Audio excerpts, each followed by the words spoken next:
learning Quran together. Bismillah, alhamdulillah, wassalatu wassalamu ala rasulillah. سورہ المؤمنون آیت 36. ہیہاتا بہت دور ہے، ہیہاتا بہت دور ہے، لما توعدون جو تم وعدہ دیے جاتے ہو۔ ہیہات کا لفظ تاکید کے لیے 2 مرتبہ لایا گیا ہے، یعنی اے قوم جس کا تم سے وعدہ کیا جا رہا ہے وہ بہت دور ہے۔ یہاں وعدے سے مراد دوبارہ زندہ ہونے کا وعدہ ہے۔ ان ہیا الا نہیں ہے یہ مگر حیاتنا الدنیا ہماری دنیا کی زندگی، نموتو ہم مرتے ہیں، ونحیا اور ہم جیتے ہیں، وما نحن بمبعوثین اور ہم ہرگز اٹھائے جانے والے نہیں ہیں۔ موت کے بعد جو لوگ دوبارہ اٹھائے جانے پر یقین نہیں رکھتے وہ اسی زندگی پر یقین رکھتے ہیں کہ زندگی تو یہی دنیا کی زندگی ہے، اسی میں جینا ہے اور اسی میں مرنا ہے۔ آخرت سے انکار کرنے والوں کے پاس سب سے بڑی دلیل یہ ہوتی ہے کہ کیونکہ کوئی بھی مرا ہوا شخص آج تک دوبارہ زندہ ہو کر واپس نہیں آیا، لہٰذا ہم کیسے مان لیں کہ مرنے اور مر کر مٹی ہو جانے کے بعد دوبارہ اٹھائے جائیں گے۔ گویا ان کے انکار کی اصل وجہ ان کا اپنا تجربہ اور مشاہدہ ہوتا ہے۔ قوم عاد مشرکین مکہ کی طرح اللہ کی ہستی کے قائل تھے، حالانکہ اللہ کی ہستی بھی کسی کے تجربے اور مشاہدے میں نہیں آتی، اور اللہ کی ہستی کے قائل ہونے کی وجہ یہ نہیں ہوتی کہ وہ کسی پیغمبر کی تعلیم سے متاثر ہو کر اللہ پر ایمان بالغیب لاتے ہیں، بلکہ اللہ کی ہستی کو عقلی دلیل کی بنا پر تسلیم کیا جاتا ہے، جس سے معلوم ہوتا ہے کہ عقلی دلیل کی بنا پر بھی ایسی چیزوں کو تسلیم کرنا ضروری ہے جو مشاہدے اور تجربے میں نہ آئی ہوں یا نہ آ سکتی ہوں، اور دوبارہ زندگی کے قائم ہونے پر بہت سے عقلی دلائل موجود ہیں جن کا ذکر قرآن پاک میں بھی بے شمار جگہوں پر ہوا ہے۔ لہٰذا جو آخرت اور دوبارہ زندگی کا انکار اس بنیاد پر کرتے ہیں کہ کوئی آدمی مر کر واپس نہیں آیا، انسان کا جسم مٹی میں مل کر مٹی ہو جاتا ہے تو پھر یہ کیسے زندہ ہو سکتا ہے، تو یہ عقلی دلائل کا انکار ہے اور محض جہالت ہے۔ ان ہوا الا رجلو نہیں ہے وہ مگر ایک شخص، افطارا علی اللہ کاذبا جس نے اللہ پر جھوٹ باندھا، وما نحن لہ بمؤمنین اور ہم اس کی ہرگز ماننے والے نہیں ہیں۔ انہوں نے کہا کہ یہ تو جھوٹا شخص ہے، اس نے اللہ پر جھوٹ باندھا ہے کہ میں اس کا رسول ہوں اور تمہیں موت کے بعد اپنے اعمال کا حساب کتاب دینا ہوگا، یعنی ہم تو اس کی باتوں کا انکار کرتے ہیں، ہم تو ان باتوں کو ماننے والے نہیں۔ قال رب انصرنی کہا اے میرے رب میری مدد کر، بما کذبون اس کے بدلے جو انہوں نے مجھے جھٹلا دیا۔ رسول نے رب سے مدد تب طلب کی جب قوم نے جھٹلا دیا، جب قوم میں کوئی بھلائی باقی نہ رہی، جب غفلت اور تعصب میں مبتلا ہو گئی، تو تب نبی نے قوم کے لیے بد دعا کی تو وہ دعا قبول ہو گئی۔ قالا فرمایا اما قلیلن تھوڑی ہی مدت ہے، لیصبحن نادمین پھر یقیناً یہ ضرور پچھتانے والے ہو جائیں گے۔ اللہ تعالیٰ نے فرمایا کہ ان قریب یہ اپنے اعمال پر اپنی غلطیوں پر پچھتائیں گے، رسول کی مخالفت اور دشمنی کا انجام ندامت ہوگا اور پھر یہ افسوس ہی کرتے رہیں گے۔ فأخذتهم الصیحۃ پھر ان کو ایک چیخ نے آ پکڑا، بالحق کی حق کے ساتھ، فجعلناہم غثاء تو کر دیا ہم نے انہیں کوڑا کرکٹ، فبعدن تو دوری ہے، للقوم الظالمین ظالم لوگوں کے لیے۔ آخر کار ان کے کفر اور سرکشی کی وجہ سے ایک چنگھاڑ نے ان کو پکڑ لیا، اور اس چنگھاڑ کے ساتھ سخت آندھی اور تیز ٹھنڈی ہوا بھی آئی تھی۔ تدمر کل شیء بامر ربها فاصبحوا لا يرى الا مساکنهم كذلك نجزی القوم المجرمین جو اپنے رب کے حکم سے ہر چیز کو تباہ و برباد کر دے گی، چنانچہ وہ ایسے ہو گئے کہ ان کے گھروں کے سوا کچھ دکھائی نہیں دیتا تھا۔ مجرموں کے گروہ کو ہم ایسے ہی سزا دیتے ہیں۔ سورہ الاحقاف 25۔ اس آیت میں بالحق کا مطلب یہ بھی ہو سکتا ہے کہ ہم نے انہیں جو سزا دی وہ ٹھیک ان کے گناہوں کے مطابق تھی۔ عدل اور حق کا یہی تقاضا تھا اور اس سلسلے میں ان پر ذرا بھی ظلم نہیں ہوا۔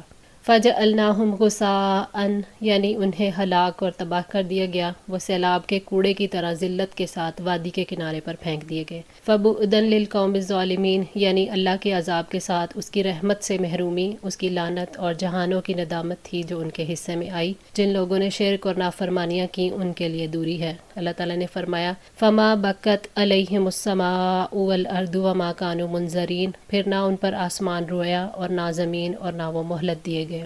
سورہ دخان آیت 29۔ ثم انشأنا من بعدہم پھر ہم نے ان کے بعد اٹھائیں قروناً آخرین دوسری قومیں۔ مراد یہ ہے کہ حضرت صالح علیہ السلام، لوط علیہ السلام اور حضرت شعیب علیہ السلام کی قومیں، اور بعض لوگوں کے نزدیک بنی اسرائیل ہیں، یعنی ان جھٹلانے والوں کے بعد ہم نے دوسری قومیں پیدا کی۔ ہر قوم اپنے وقت مقرر اور مدت معین کے لیے برپا کی گئی، اس سے ایک لمحہ کے لیے بھی آگے پیچھے نہیں ہو سکتی، ان میں رسول بھیجے شاید کہ وہ ایمان لے آئیں اور اللہ کی طرف رجوع کریں، مگر کفر اور تکذیب، نافرمان، کافر اور باغی قوموں کا وتیرہ بنا رہا۔ ما تسبقو، نہ آگے بڑھ سکتی ہے، من امتن، کوئی امت، اجلہا، اپنے وقت مقرر سے، وما یستاخرون، اور نہ ہی وہ پیچھے رہتے ہیں۔ جب ان کی تباہی کا وقت آیا تو قوم نہ وقت سے پہلے ہلاک ہوئی اور نہ ہی بعد میں ٹھہر سکی۔ وَلِكُلِّ أُمَّةٍ أَجَلٌ فَإِذَا جَاءَ أَجَلُهُمْ لَا يَسْتَأْخِرُونَ سَاعَةً وَلَا يَسْتَقْدِمُونَ، اور ہر قوم کے لیے ایک وقت ہے، پھر جب ان کا وقت آ جاتا ہے وہ نہ ایک گھڑی پیچھے ہٹ سکتے ہیں اور نہ آگے بڑھ سکتے ہیں۔ سورہ الاعراف 34۔ ثم ارسلنا رسولنا تترا، پھر ہم نے پے در پے اپنے رسول بھیجے، کلما جاء امتن رسولھا، جب کبھی کسی امت کے پاس اس کا رسول آیا، کذبوہ، انہوں نے اسے جھٹلا دیا، فاتبعنا، تو پیچھے لائے ہم، بعدہم بعدن، ان کے بعض کو بعض کے، وجعلناہم احادیثا، اور ہم نے انہیں کہانیاں بنا دیا، فبعدن لقوم لا یؤمنون، سو اس قوم کے لیے دوری ہے جو ایمان نہیں لاتے۔ یکے بعد دیگر رسولوں کے آنے کا سلسلہ جاری رہا۔ بعض روایات کے مطابق آپ صلی اللہ علیہ وآلہ وسلم سے دنیا میں مابعوث ہونے والے رسولوں کی تعداد پوچھی گئی تو آپ نے 313 سے 315 بتائی، اور انبیاء کی تعداد 1,24,000 بتائی، جبکہ قرآن میں 27 انبیاء اور رسولوں کا ذکر ہے۔ قوموں کا رسولوں کے ساتھ یہی رویہ رہا کہ جب کبھی ان کے پاس رسول آیا انہوں نے اسے جھٹلا دیا۔ جھٹلانے والی قوموں کو ایک دوسرے کے پیچھے لگانے سے مراد یہ ہے کہ ان کی ہلاکت اور بربادی میں ایک دوسرے کے پیچھے لگا دیا، یعنی جس طرح رسول ایک دوسرے کے بعد آئے اسی طرح قومیں تکذیب میں ایک دوسرے کے بعد آتی رہیں اور عذاب کو بھی ایک دوسرے کے بعد پہنچتی رہیں۔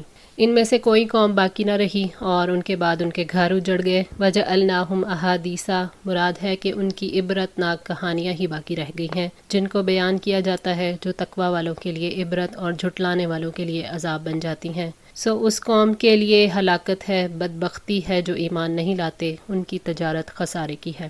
ثم ارسلنا موسیٰ واخاہ ہارون، پھر ہم نے موسیٰ اور اس کے بھائی ہارون کو بھیجا، بآیاتنا وسلطان مبین، اپنی واضح آیات اور دلیل کے ساتھ۔ اللہ تعالیٰ نے سرکش قوموں کو ہلاک کرنے کے بعد موسیٰ علیہ السلام کو تورات عطا فرمائی، جس میں لوگوں کے لیے ہدایت اور رحمت تھی۔ موسیٰ علیہ السلام نے دعا کی تھی کہ ہارون علیہ السلام کو ان کے ساتھ نبوت کے کام میں شریک کیا جائے، تو اللہ تعالیٰ نے ان کی دعا قبول فرمائی اور انہیں ایسے دلائل کے ساتھ بھیجا جو ان کی نبوت کی صداقت پر دلیل تھیں۔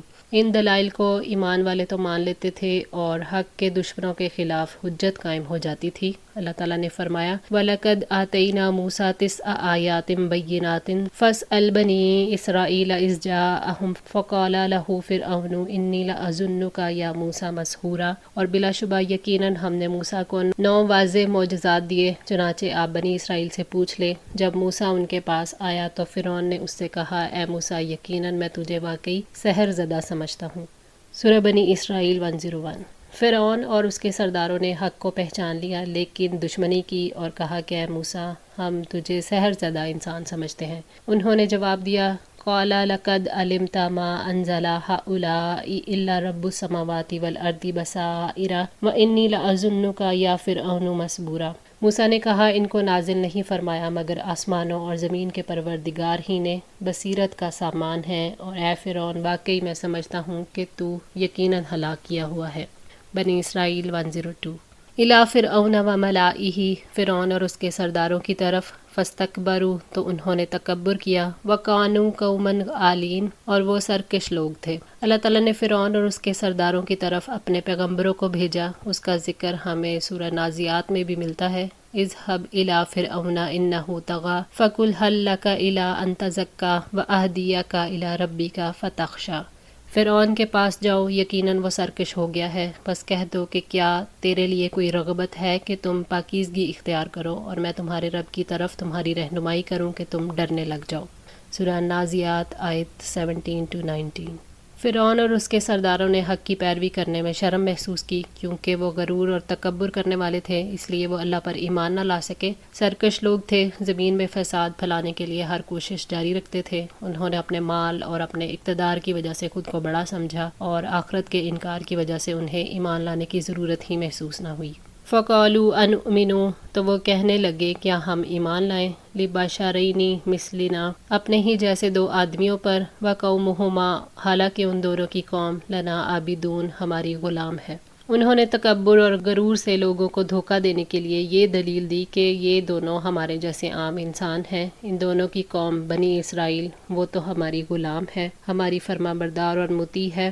اور اس مقصد کے لیے انہوں نے بنی اسرائیل کو سزائیں بھی دیں۔ وہ یہ کہتے تھے کہ ہم اونچے طبقے کے لوگ ہیں اور یہ پسے ہوئے طبقے کے لوگ ہیں، ہم کیسے ان کو اور ان کی دعوت کو مان لیں، اور ہم ان کے سردار ہیں، ان کے تابع کیسے ہو جائیں۔ اللہ تعالیٰ نے فرمایا فَقَالَ الْمَلَأُ الَّذِينَ كَفَرُوا مِنْ قَوْمِهِ مَا نَرَاكَ إِلَّا بَشَرًا مِثْلَنَا وَمَا نَرَاكَ اتَّبَعَكَ إِلَّا الَّذِينَ هُمْ أَرَاذِلُنَا بَادِيَ الرَّأْيِ وَمَا نَرَى لَكُمْ عَلَيْنَا مِنْ فَضْلٍ بَلْ نَظُنُّكُمْ كَاذِبِينَ۔ اور اس کی قوم میں سے سرداروں نے کہا جنہوں نے کفر کیا، ہم تمہیں اپنے جیسا ہی انسان دیکھتے ہیں اور ہم نہیں دیکھتے کہ سطحی رائے رکھنے والے ہمارے کم ترین افراد کے علاوہ کسی نے بھی تیری پیروی کی ہو، اور ہم نہیں دیکھتے اپنے آپ پر تمہاری کوئی برتری، بلکہ ہم تو تمہیں جھوٹا ہی سمجھتے ہیں۔